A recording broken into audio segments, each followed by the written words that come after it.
Hi everyone, in front of me I've got Samsung Galaxy A36 and let me share with you how to set the camera timer on this device.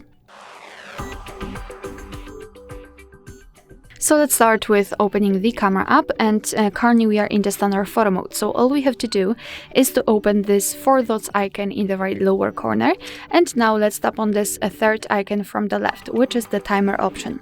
And here in this device we've got 4 different options, so off, 2, 5 and 10 seconds delay. So just tap on the option you'd like to use. I'll choose 10 seconds delay. As you can see, it is immediately notified right here, the icon changed. What is more, here we've got also the notification that we've got the timer set.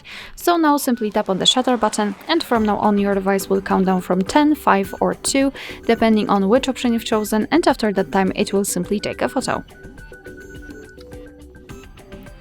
Alright, so here we've got it. This is how the timer works. If you've got it here, you can simply tap on it to change the timer, for example turn it off, just by tapping on the icon without any countdown information, and from now on your device will take photos right after touching the shutter button. Alright, so that will be all. Thank you so much for watching. Please hit the subscribe button and leave the thumbs up.